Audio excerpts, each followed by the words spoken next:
Gente, vamos lá então, só nós mesmos, não importa, tá?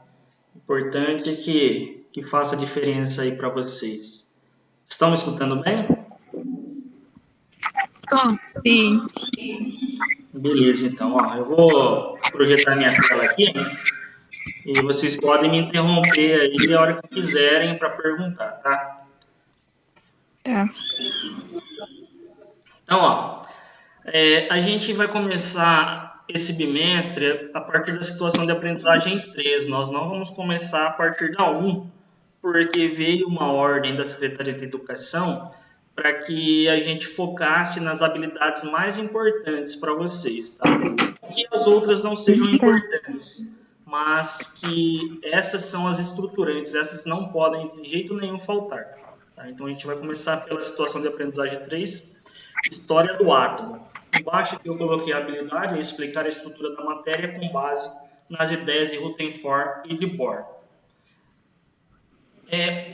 Antes da gente começar a leitura aqui, só um panorama geral. No ano passado, a gente já falou um pouco sobre modelos atômicos. Falamos sobre o modelo de Bohr.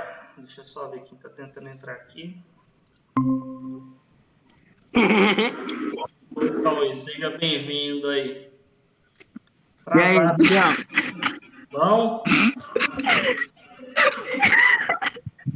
Fala. O que aconteceu? Isso, parça. O que está acontecendo? Rebeca.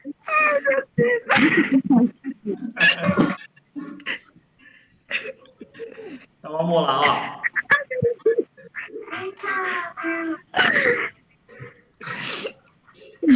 Pô, Gil, tem um risco na tua cabeça aqui, mano? O Cauê chega causando. Não, na moral, gente, tem um risco aqui na cabeça, parça. Pronto? Não posso? Pode. Ó, o ano passado a gente já falou um pouco sobre o modelo atômico de Dalton. Não sei se vocês lembram. A gente viu o modelo dele, onde ele falava que o átomo era como bola de bilhar, indivisível, indestrutível. Lembram disso? Sim. A gente deu uma pincelada sobre isso e a gente vai voltar a falar agora, tá? Só para contextualizar, o que é um modelo? Um modelo é uma forma de tentar explicar a realidade, tentar explicar o mundo real. Não quer dizer que o modelo reflita exatamente a realidade. Ele tenta se chegar o mais próximo possível. E como vocês já devem saber, a ciência não é imutável. Ela pode mudar de acordo com o quê? Com novas descobertas, com novos conhecimentos. Então, uma coisa que hoje é verdade para a gente, pode ser que daqui 10, 50, 100 anos já não seja mais. Por quê? Aí, às vezes a gente descobre coisas novas, a gente tem novas experiências, isso daí complementa o que a gente já sabia e isso causa transformação de mundo, transformação de pensamento, transformação de verdades, tá? Então, antes de Dalton, muitos outros cientistas e filósofos tentaram explicar a composição da matéria. Isso começou, nós temos registros aí, com Empédocles, em 500 anos antes de Cristo. 500 anos antes de Cristo, Empédocles, um filósofo, já tentava explicar a composição da matéria. Só que para ele, o que era a matéria? Do que era composta a matéria? Por 4 elementos essenciais: água, fogo, terra e ar. A mistura desses elementos, da terra com o ar, da terra com o fogo, do fogo com a água, é que originava tudo que nós temos. E isso era para ele. Como ele era um filósofo, como é que o filósofo chega nas suas teorias? Através do raciocínio. Ele não prova isso em laboratório. Diferente de um cientista, que para ter uma teoria, ele faz antes em laboratório. Tá? Então, 500 anos antes de Cristo, tinha esse conceito da matéria. Um pouco mais adiante, 450 a.C., Leucipo e Demócrito de Abdera vieram com uma outra teoria, de que o átomo, que a matéria não era formada por esses 4 elementos, e sim era formado de átomos. E como é que eles chegaram nesse conceito? Diz que Demócrito estava andando pela praia um certo dia, certo? E aí viu aquela imensidão de areia, aquele monte de areia, que quando você olha de longe parece uma coisa só, uma coisa uniforme. Mas quando você vai se aproximando cada vez mais, você vê que aquela imensidão é composta por minúsculas partículas de areia. E aí ele começou a pensar, se eu pegar um papel e for rasgando cada vez mais em vários pedaços, eu vou chegar em uma coisa indivisível que se chama átomo. O que quer dizer a palavra átomo? Átomo, A significa negação e tomo partes. Então, ou não divisível, né? Então, átomo quer dizer não divisível, partes não divisíveis. E aí ficou esse conceito por um tempo. Só que, com o advento da Idade Média, gente, que começou ali por volta de 467 depois de Cristo, com a derrubada do Império Romano, a Igreja Católica começou a predominar. E para ela, aceitar que a matéria é simplesmente, que tudo é simplesmente matéria, que é material, que sai do campo do espiritual, era incabível, tá? Então ela meio que abandonou a ideia de Demócrito para então seguir as ideias de Aristóteles. E quais eram as ideias de Aristóteles? Era justamente a de Empédocles, que é dos 4 elementos: fogo, ar, água e terra. E isso aí ficou por muitos e muitos anos, do século V, né, desculpa, até por volta do século XV, XVI, tá? Quando começou aí a sair da alquimia. E aí, no século XIX, nós temos Dalton. 1808, nós chegamos a Dalton, que é o que a gente vai falar já já, tá? Então aqui, ó, só um resumo rápido, que é a evolução dos modelos atômicos. Lê pra gente aí, Cauê. Tá fazendo nada da vida? Não, Júlia, é que eu não tô com material propício agora. Não tá na tela aí pra você? Não. Não tá aparecendo minha tela? Não. Nossa. Mentira. Ô, louco, Júlio, você quer que eu leia isso aqui, mano? Ai. Sua leitura é melhor, cara. Não tá aparecendo minha tela aí pra vocês? Ah, tá, mas tá bugando. Vou ler aqui, ó. Acompanha aí. A evolução dos modelos atômicos ocorreu por meio do avanço tecnológico e de experimentos realizados por alguns cientistas, tais como Dalton, Thomson, Rutherford e Bohr, que são os 4 que eu passei para vocês pesquisarem. Visto que não é possível visualizar um átomo isoladamente, os cientistas, com o passar do tempo, criaram modelos atômicos, ou seja, imagens que servem para explicar a constituição, propriedades e comportamento dos átomos. Esses modelos explicam o que diz a teoria, mas isso não quer dizer que fisicamente o átomo seja igual ao modelo. Os primeiros que imaginaram a existência dos átomos foram os filósofos gregos Leucipo e Demócrito em aproximadamente 450 a.C. Segundo eles, tudo seria formado por minúsculas partículas indivisíveis, daí o nome átomo, né? A é de negação e tomo é divisível, não divisível significa. No entanto, essas ideias não puderam ser comprovadas na época, constituindo-se apenas como hipóteses. Assim, outras teorias tomaram o seu lugar e o pensamento de que tudo seria composto por átomos ficou esquecido durante uma boa parte da história da humanidade. A Igreja Católica abandonou essa teoria. Como eu havia falado para vocês, essa teoria ela é materialista. Tá? Para Demócrito, o átomo era o quê? Era material. Ele simplesmente era coisa material. E a igreja não aceitava isso. A igreja acreditava que a humanidade tinha um papel importante no universo. Então ela abandonou as ideias de Demócrito. Tá? Mas no século XIX, alguns cientistas passaram a realizar testes experimentais cada vez mais precisos, graças aos avanços tecnológicos. Com isso, não só se descobriu que tudo era realmente formado por minúsculas partículas, mas também foi possível entender cada vez mais sobre a estrutura atômica.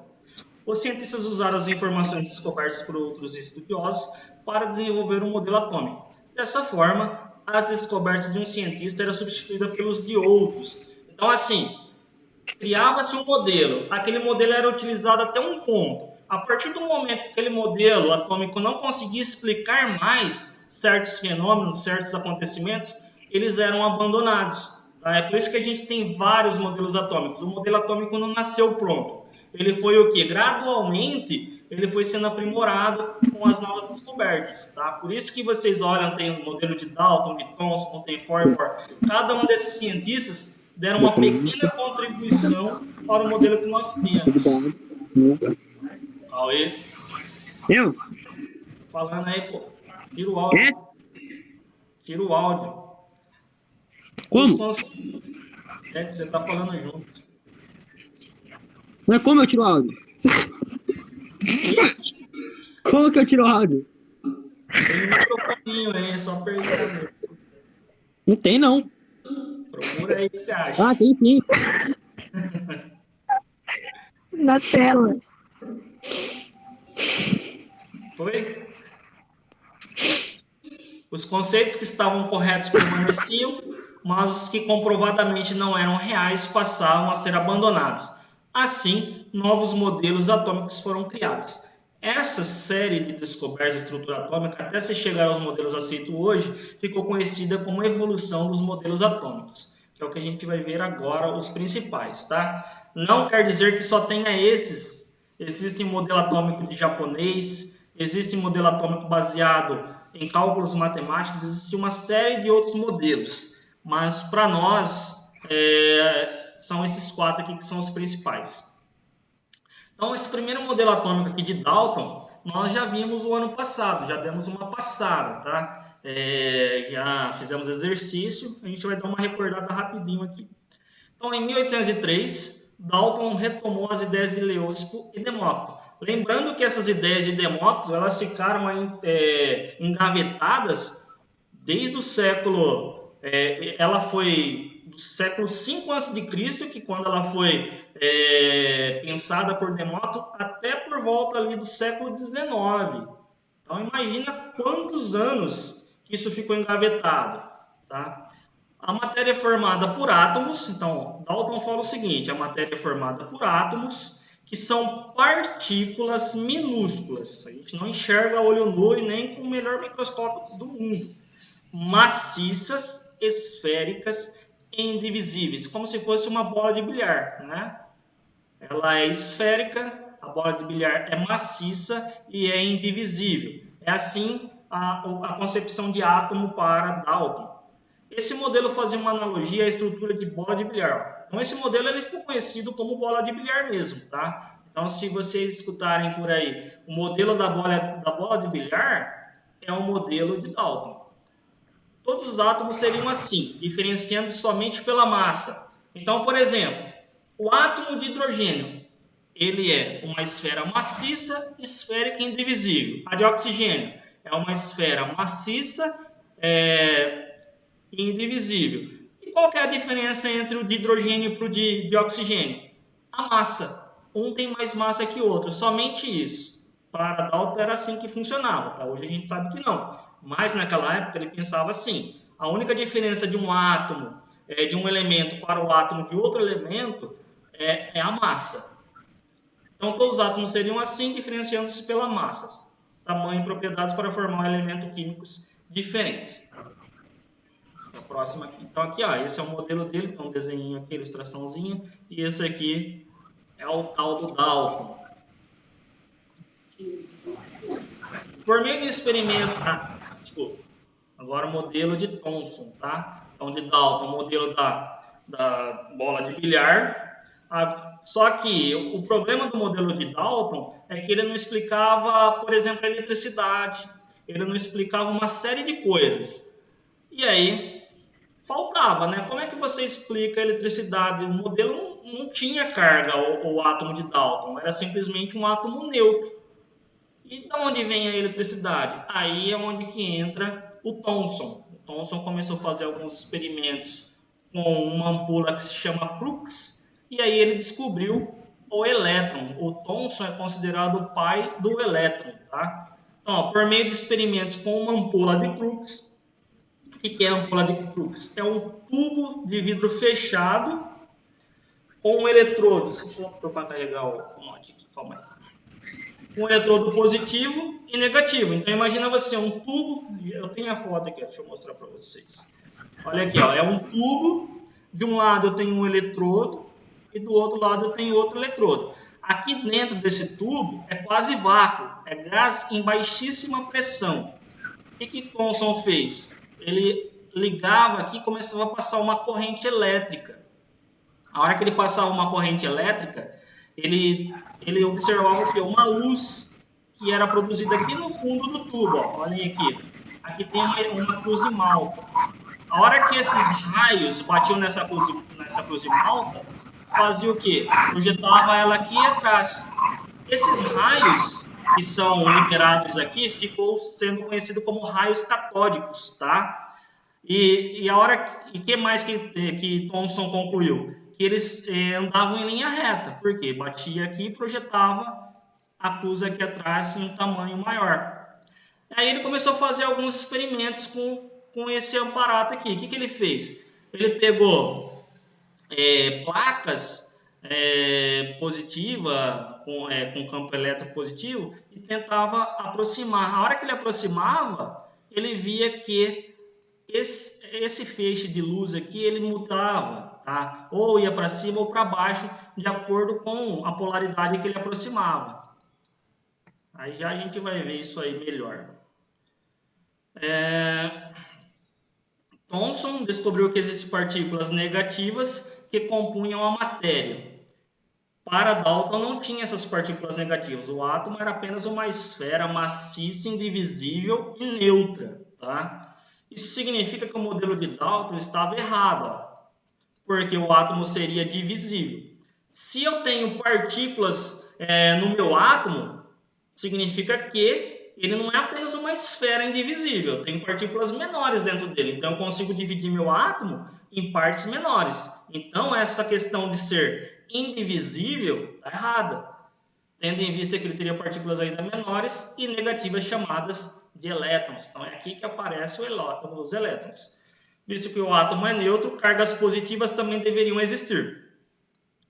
Tá? Então, se eu tenho cargas negativas e o meu átomo ele é neutro, o que vai neutralizar as cargas negativas? As cargas positivas. Se eu tenho 10 cargas positivas, eu tenho que ter 10 negativas para quê? Uma carga neutralizar a outra.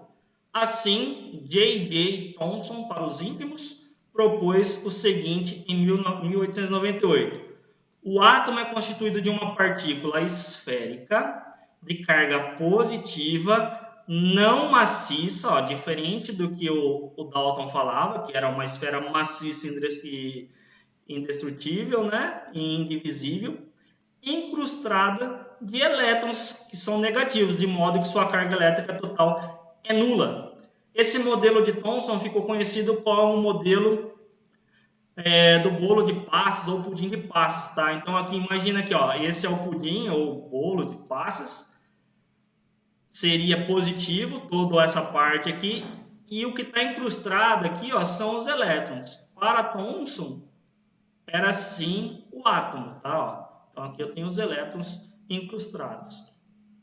Vamos dar uma olhada aqui nesse vídeo da ampola sendo usada.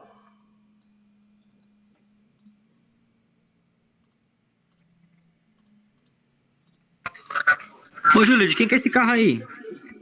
Que carro? Tá na tela? É. Ao fundo do meu papel de parede. Do Google. Só com o sacadinho. Ó, eu vou adiantar aqui pra gente não perder muito tempo. Então aqui, ó, essa é a ampola de crux. Pois, se um objeto for colocado na sua frente, é criada uma sombra simétrica na parede da ampola. Os raios catódicos, ao baterem em uma ventoinha mecânica, posicionada dentro do tubo, a faziam girar. Então possuíam massa e, consequentemente, Observa que a hora que ele está invertendo a polaridade, uma hora o positivo é de um lado, outra hora é do outro lado. Por isso que esse aqui é tipo um cataventinho. Ele vai para um lado e vai para o outro, tá? Então, se eu estou emitindo um facho de luz e esse facho de luz ele consegue girar o catavento, significa o quê? Que esse facho de luz se comporta como partícula e ele deve ter massa, porque se ele não tivesse massa, né, ele não conseguiria virar o catavento. eram matéria. O feixe de raios catódicos era atraído por um campo elétrico positivo. Ó, tá vendo? Na hora que aproxima o campo elétrico positivo, o que acontece com o feixe? Ele se movimenta. Se o campo elétrico é positivo, e como o feixe aqui é negativo, há uma atração. Se o campo é negativo e aqui é negativo, opostos se atraem. O que é semelhante se repele. Então, se eu tenho na placa negativo e o feixe é negativo, vai haver uma repulsão. Tá? Então, observem. Ó. Portanto, os raios catódicos possuíam carga negativa.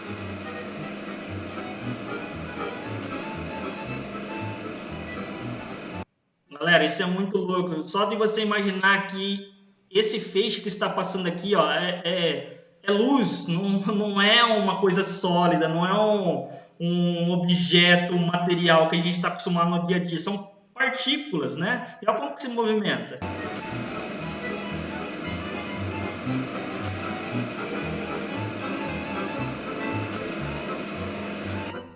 Depois de vários experimentos, J.J. Thomson também conseguiu determinar a relação entre a carga e a massa.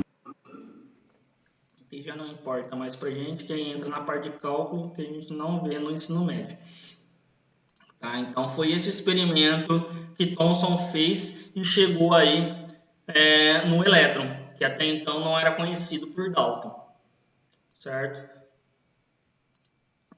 E aqui nós temos ele, ó, esse cara aqui, bigodudo.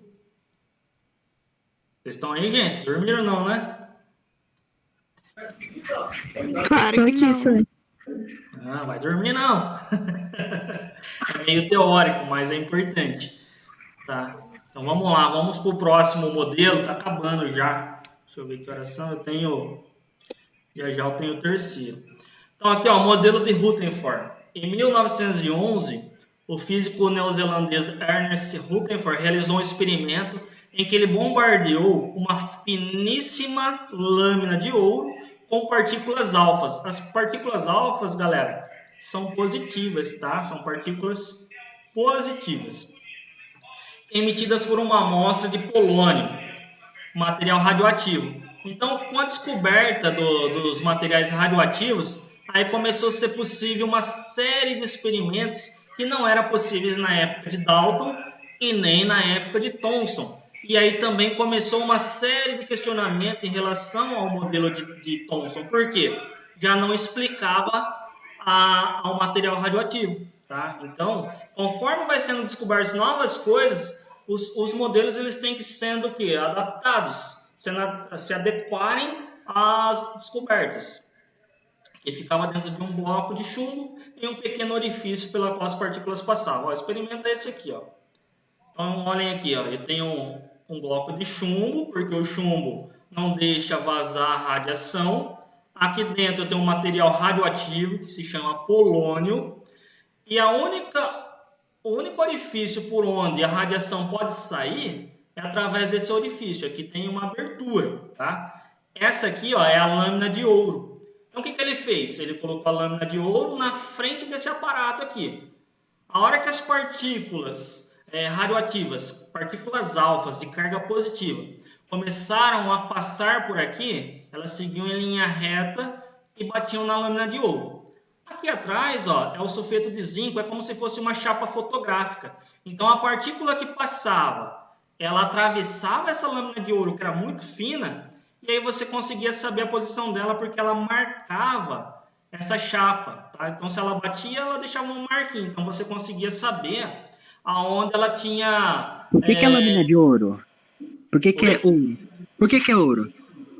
Porque naquela época era mais fácil o manuseio do ouro. O ouro é um material muito fácil de manusear, ele é maleável e ele é muito inerte em relação aos outros, tá? E ele tem toda a sua nobreza.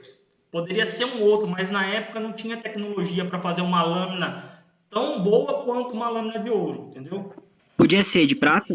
Poderia ser de prata, ou ia chegar na mesma conclusão. Só que a questão aí é tecnologia para fazer essa lâmina, tá? Então, essa lâmina era muito fina, cara, muito fina mesmo. E aí o que acontecia? A partícula alfa, ela saía aqui pelo orifício e bombardeava essa lâmina de ouro, certo?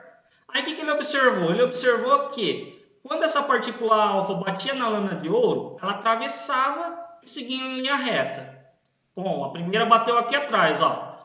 Beleza, de boa. Aí veio outra partícula, passou e teve um leve desvio aqui, ó. Teve esse ângulo, essa inclinação. Aí veio outra.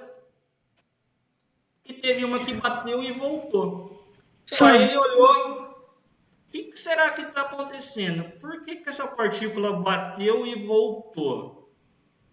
Lembra que eu falei que a partícula alfa... Oi? Então ele não batia no mesmo lugar duas vezes? Não entendi. Ele batia no mesmo lugar duas vezes? Se ele batia no mesmo lugar duas vezes, você fala batia aqui atrás e voltava? Tipo, Não. no número 1. Ele batia duas vezes no número 1. E voltava, aí ele voltaria para frente. Não batia e voltava. Ele batia e ficava. Tá? É como ele batia, ficava e caía, vamos supor. Ele não era elástico para voltar. Tá? Então, nesse caso aqui, ó, passou, essa bateu e voltou. Por que será?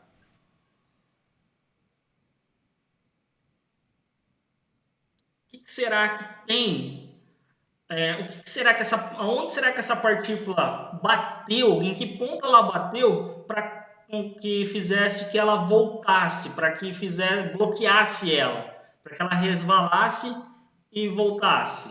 O que será que tinha? Aí ele pensou, pô, se eu estou bombardeando essa lâmina de ouro com partículas positivas, essa partícula 1 aqui, ó, passou livre, ou seja, ela não encontrou nada no caminho dela, certo? Não sofreu nenhum desvio, foi retona. Essa partícula 2, ela já teve um pequeno desvio. E essa 3, ela voltou. Essa 1 não tinha nada, um espaço. Essa 2, ele concluiu o quê? Que para ter esse desvio, essa angulação aqui no centro só pode ter uma outra partícula de carga também positiva. E isso se confirma a hora que a partícula vem, bate e ela volta. Ela dá de cara com uma positiva e a positiva causa uma repulsão nela. Tá? Então ele chegou à conclusão que o átomo, através desse experimento, é um enorme vazio. É um enorme vazio. Só vazio. 1 é próton, o 2 é nêutron e o 3 é elétron? Não, a gente não está falando. Aqui ainda nem se conhecia o nêutron. Aqui ainda nem existe o nêutron, tá? O nêutron vai vir depois. Aqui no caso, a gente só está falando o porquê dos desvios dessa partícula alfa que está sendo bombardeada. Aqui no caso 1, ela não encontrou nenhuma barreira. Ela passou livre, ó. Livre. No 2, ela teve um pequeno desvio. Algo fez ela desviar. E no 3, ela bateu em alguma coisa. Ó. Aqui também, ela bateu em alguma coisa que fez ela voltar. Tá? E aí, através dessa observação, o que ele concluiu? Que o átomo nada mais é do que um enorme espaço vazio. O espaço não tem nada. E no centro desse espaço vazio, bem pequenininho, existe uma partícula de carga também positiva. Isso explica porque quando eu lancei a partícula alfa, ela bateu e fez essa trajetória aqui da número 3. positivo bateu com positivo e foi repelido. Houve uma repulsão, tá? Cargas iguais, elas são repelidas. Cargas diferentes são atraídas. É através desse modelo que se chegou a essa conclusão. Aqui nesse caso, ó, a carga, por o núcleo ser tão pequeno, essa partícula passou nesse espaço vazio e nem sofreu nenhuma atração nem repulsão, por isso que ele passou livre.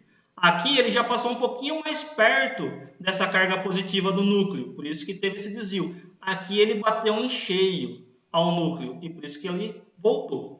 Se a gente for fazer uma comparação do átomo com a vida real, imagina um campo de futebol, tá? Imagina um campo de futebol. Aqui no meio desse campo eu coloco uma bolinha de gude, uma burquinha, bem no centro. E aqui eu tenho as arquibancadas.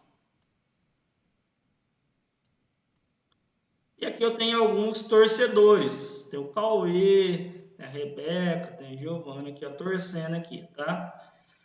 Essa bolinha de gude aqui no centro equivale ao núcleo do meu átomo, que é de carga positiva. Por isso que tem essa repulsão da partícula alfa aqui, ó, que também era positiva. Então essa bolinha de gude aqui no centro é o núcleo do meu átomo. Em volta, as arquibancadas é uma coisa que eu chamo de eletrosfera, que é essa região que está em volta ao núcleo do meu átomo. E os torcedores que estão sentados aqui, ó, os poucos torcedores, são os meus elétrons, tá? Esse é o modelo de Rutherford. Esse modelo ficou conhecido como modelo planetário. Por quê? Parece que eu tenho aqui, ó, órbitas, tenho planetas em volta. Os elétrons seriam planetas em volta aqui do núcleo, da mesma forma que é o sistema solar, que é o Sol, em volta tem os planetas aí, planeta Terra e tal. Tá? Então ficou conhecido como modelo planetário, através desse experimento. Só que assim, havia problemas também nesse modelo atômico. Rutherford era um cientista que gostava de aula prática, gostava de fazer as coisas, gostava de laboratório, gostava de experimentos. Ele não gostava muito de teoria. Para ele, se a teoria tivesse certo ou errado, tanto faz. Ele gostava de pôr a mão na massa. E havia um problema nesse modelo. Por quê? Como eu falei para vocês, tinha um pequeno núcleo de carga positiva e em volta eu tenho a eletrosfera com os elétrons orbitando, girando em volta desse núcleo. E os elétrons de carga negativa. Carga positiva com carga negativa, vocês sabem que tem uma atração. Então, ó, com o passar do tempo, a atração dessa carga positiva em cima dessa carga negativa iria crescer, porque o elétron está girando. Com o tempo, com a atração de uma negativa por uma positiva, vai desacelerando esse elétron. Vai desacelerando, desacelerando, até que iria acontecer? Ele iria colidir com o núcleo do átomo e o átomo não iria existir.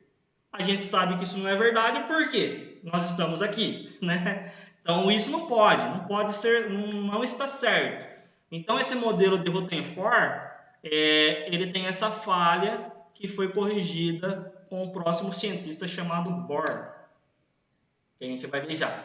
Então, ó, por meio dos resultados desse experimento, Rutherford percebeu que na verdade o átomo não seria maciço, como Dalton falou, e Thomson também, e ele propôs o seguinte: o átomo é descontínuo. O que quer dizer isso? Ele tem uma região muito grande, vazia, e uma pequeníssima região onde concentra sua massa, que é o núcleo, que é a carga positiva. Então ele não tem uma massa contínua, não. Ele tem um espaço vazio e um pequeno espaço com massa. E é formado por duas regiões: o núcleo, que eu acabei de falar para vocês, de carga positiva, e a eletrosfera de carga negativa. O núcleo é denso. Por que ele é denso? Porque é onde está concentrada a massa. Se você for comparar um núcleo de carga positiva, o que é a carga positiva? A carga positiva se chama próton, tá? Prótons.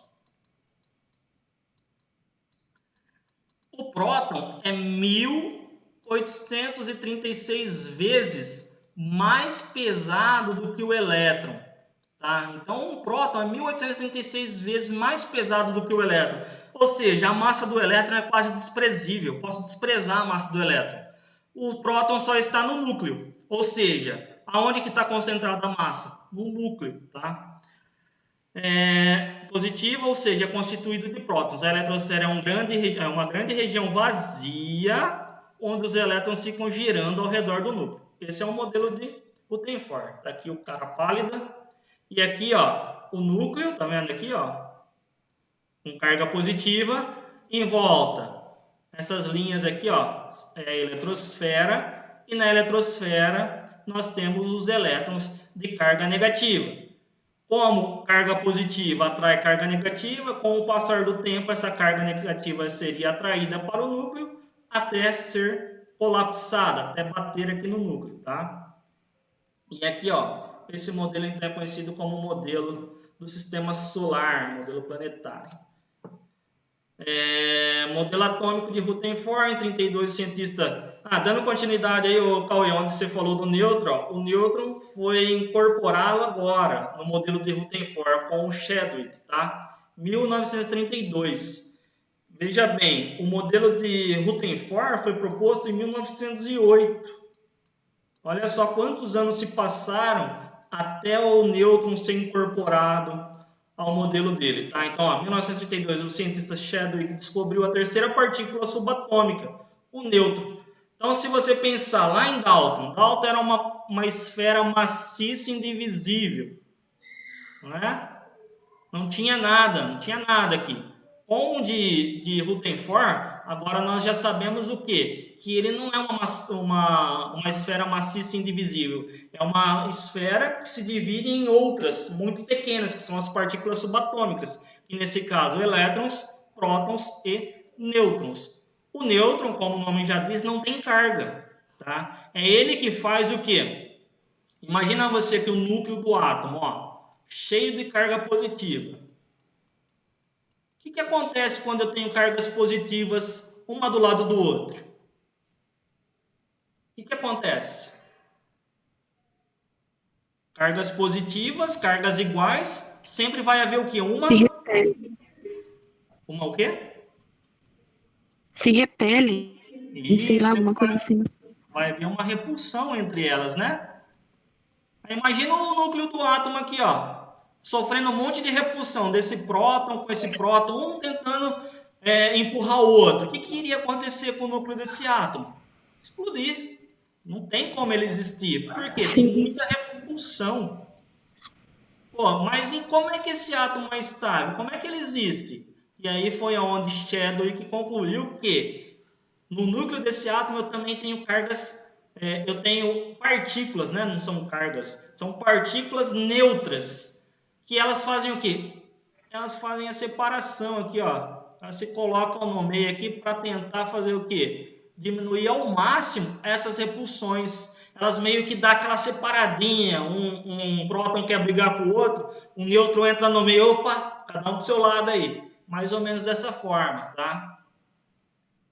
Então aqui nós temos o modelo de Rutherford agora, com prótons no núcleo, que são as cargas positivas, os nêutrons, que não têm carga, e em volta, na eletrosfera, nós temos os elétrons. Galera, até aí tudo bem? Tá dando para entender? Estou falando muito rápido. Como é que tá indo aí? Eu nunca fiz videochamada assim para dar aula, tá? Então, desculpa aí.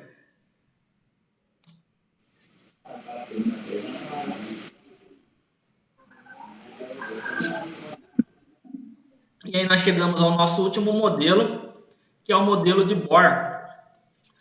O Bohr pegou o modelo de Rutherford, que tinha problemas, como eu havia dito para vocês, que é o problema da carga negativa ser atraída pela carga positiva, e começar a perder a aceleração, porque ele está girando, está orbitando. E com o tempo ele vai colapsar aqui no núcleo e o átomo não vai existir. Então tinha esse problema. Pô, como é que isso é possível?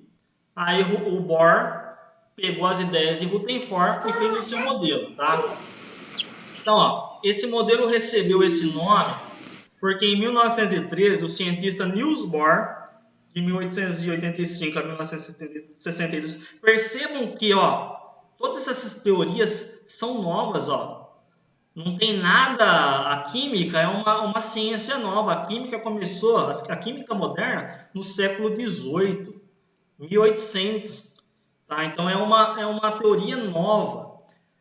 Então tudo que nós temos hoje, todo esse avanço que vocês veem, tudo isso que tem hoje de desenvolvimento na área química, shampoos, perfumes, chips para computadores, plásticos, polímeros, tudo envolve química, são descobertas recentes, tá? Porque a química em si é uma ciência muito nova. Ela é mais nova que a física. A física é do século XVII.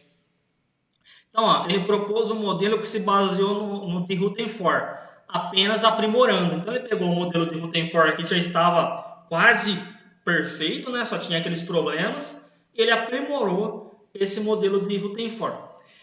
Em seus principais postulados, temos o seguinte. Então, o que Bohr fala? Os elétrons movem-se em órbitas circulares. Então, imagina aqui, ó, órbitas circulares, que a gente falou já que é a eletrosfera. Então, os elétrons estão nessas órbitas, se movendo. E cada órbita apresenta uma energia bem definida, constante, quantizada. Aqui já entra a física quântica. Então, como é que Bohr resolveu o problema do modelo de Rutherford? Ele percebeu que, quando se trata de partículas menores, quando se trata do mundo subatômico, ele pode aplicar a física quântica, ele pode aplicar coisas que não dá para aplicar aqui no nosso mundo real, mas que funciona no mundo subatômico. Tá? Basicamente, se a gente for pensar, imagina assim, um satélite que será colocado em órbita. O que a gente tem que fazer? A gente tem que lançar esse satélite numa velocidade tal que, ao entrar em órbita, a velocidade dele seja suficiente para que ele fique orbitando a Terra. Ela não pode ser nem muito grande, porque senão o satélite vai embora da órbita, e não pode ser nem pequena, porque senão o satélite cai. Imagina você em cima de uma montanha, joga uma pedra. Se você joga a pedra, ela vai fazer como se fosse isso aqui cair. Se você joga um pouquinho mais forte essa pedra, ela faz uma angulação maior e cai. Se você conseguir jogar essa pedra de uma forma tão forte e tão rápida, ela vai o quê? Ela vai começar a dar voltas. É esse o princípio do lançamento do satélite. E é isso que Bohr conseguiu enxergar para explicar, então, o porquê o elétron não colidia aqui com o núcleo depois de certo tempo. Por quê? Ele tem uma energia quantificada. Essa energia ela é bem definida, ela não aumenta e nem diminui, ela é sempre constante. Tá? Isso que o modelo de Bohr fala, e é isso que ele corrige do modelo de Rutherford. Tá? Então, ó, nível de energia para cada elétron. Então, se eu tenho aqui, ó, o átomo e aqui eu tenho o núcleo, eu vou ter várias camadas e cada elétron, os elétrons vão estar distribuídos nessas camadas. Quanto mais perto do núcleo esse elétron tiver, menor será a quantidade de energia que ele precisa. Quanto mais longe ele tiver do núcleo, maior será a quantidade de energia que esse elétron vai ter, porque ele vai precisar de mais energia para dar toda essa volta aqui. E aí ele criou as 7 camadas, que está escrito aqui, ó, K, L, M, N, O, P e Q. Então, o K é a camada 1, o L é a camada 2, o M a 3, o N a 4, o O a 5, P 6 e Q 7. Tá? Então, cada átomo vai ter um número de camadas. Se o átomo é muito pequeno, ele tem apenas uma camada. Se ele é um pouco maior, se ele tem muito mais elétrons, ele vai precisar de mais camadas para comportar esse elétron. E assim por diante. O máximo de camadas que nós podemos chegar são 7 camadas. E cada camada suporta um número de elétrons. Tá? Então, a camada 1, eu não posso colocar lá a quantidade de elétrons que eu quero. Não, a camada 1, ela vai ter uma quantidade definida também de elétrons. A camada 2 também, a 3 também, a gente vai falar sobre essa quantidade numa outra aula, para não ficar muita coisa, tá?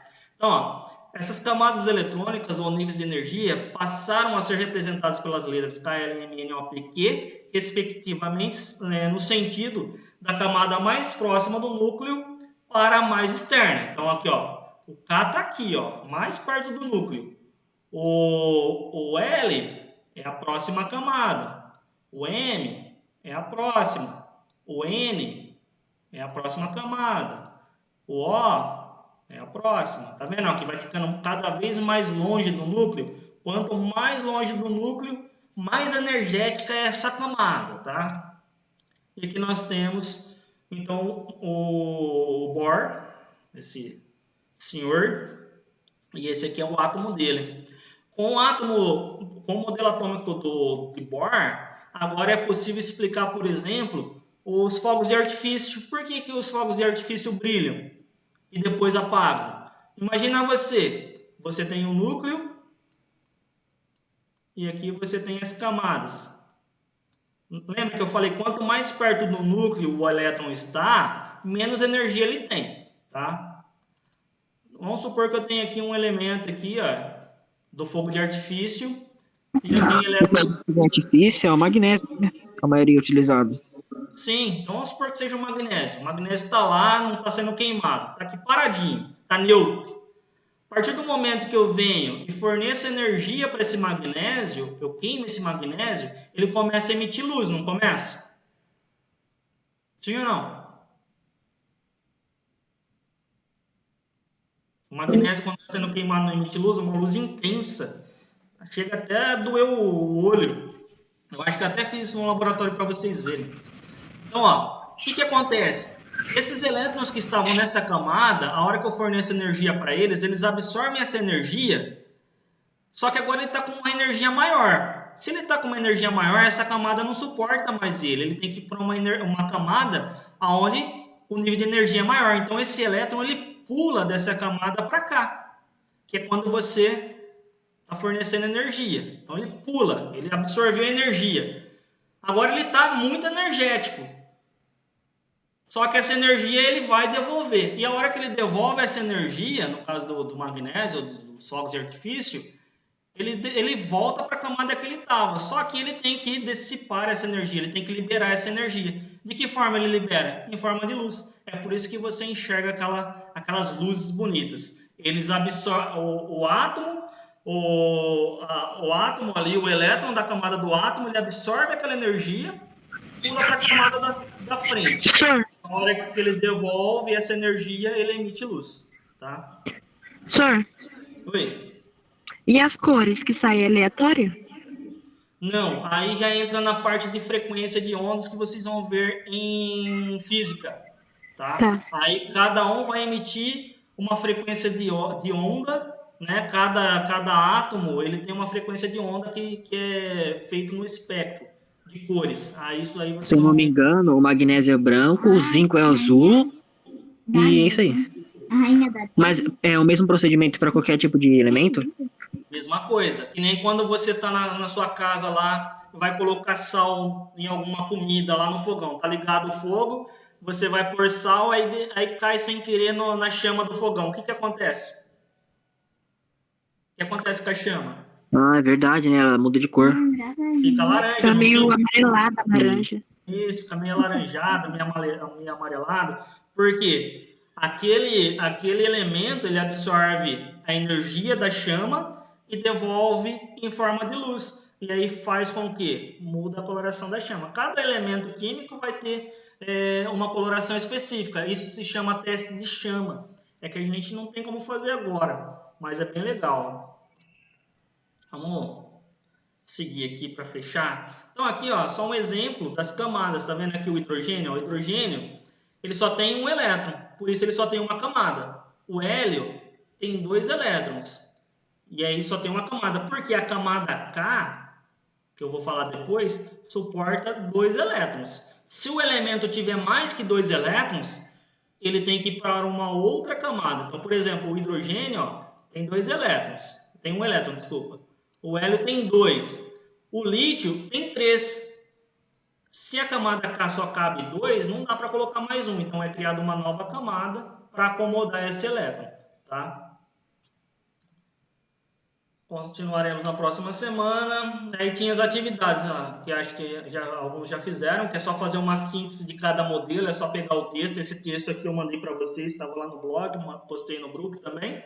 E assistir esse vídeo aqui que faz um dúvida do laboratório. Oi? Eu tenho dúvida em laboratório. O laboratório tá aqui, eu já vou mostrar. Tá bem simples aí, tá? Do laboratório, gente, rapidinho, então, que já tá dando meu horário. Tenho aqui para vocês, bonitinho. Um professor esforçado, não deixa os alunos na mão. Professor responsável. Responsável, irresponsável. Ó, do que as coisas são feitas? Esse é o tema da aula de laboratório, né? A gente está estudando átomos. Do que as coisas são feitas? Átomos, né? A pergunta, né, a resposta é óbvia. E aqui eu deixei também a habilidade. Se vocês quiserem dar um print aí, depois para anotar, mas deve ter lá no roteiro de vocês. Então, ó, o que eu quero que vocês façam na aula de laboratório?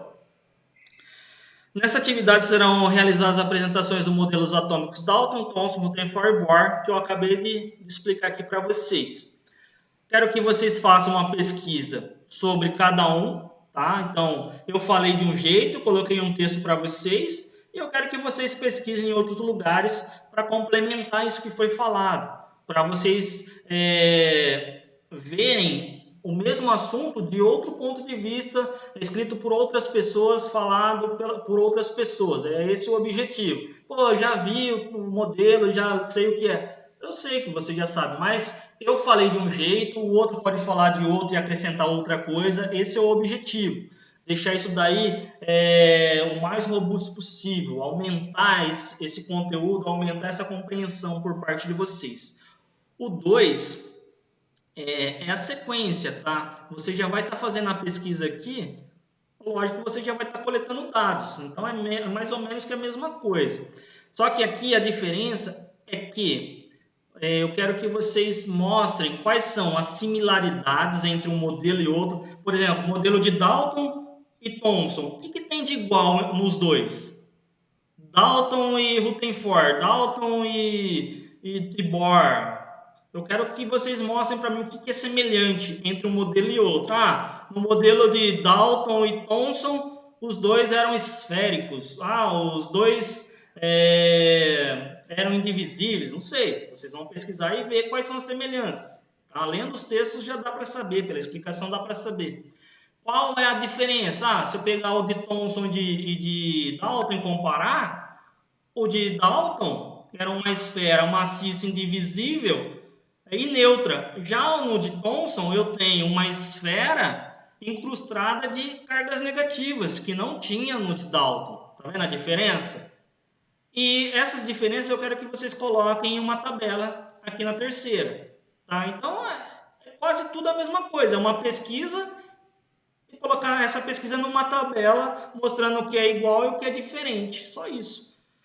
A 4, que é a parte prática, que eu acho que eu já até falei para o Cauê alguma coisa, eu quero que vocês representem esses 4 modelos utilizando aí o que vocês tiverem em casa. Dá para fazer massa, aquelas massinhas com farinha de trigo, que suco que a gente aprende no prezinho, né? E modelar o átomo. O de Dalton é só fazer uma bolinha de massinha, tá pronto, né? O de Thomson é só fazer uma pizza ali com um monte de coisinha incrustada, tá pronto. Então, assim, usem a criatividade de vocês e elaborem os 4 modelos aí. O que vocês tiverem em casa. Arame, massa de modelar, se tiver aquelas compradas. Se não tiver, dá para fazer com farinha de trigo, papelão. Gente, é criatividade, tá? E assim com o relatório. Aí é só colocar isso daí no papel. Aí, como vocês fizeram aqui a representação com o material, tira a foto e coloca a foto no relatório. Chique? Deu para entender? Sim, deu sim, Júlio. Ficou alguma dúvida aí, Cauê? Você estava com dúvida aí? Por enquanto não. Minha dúvida mesmo é o relatório.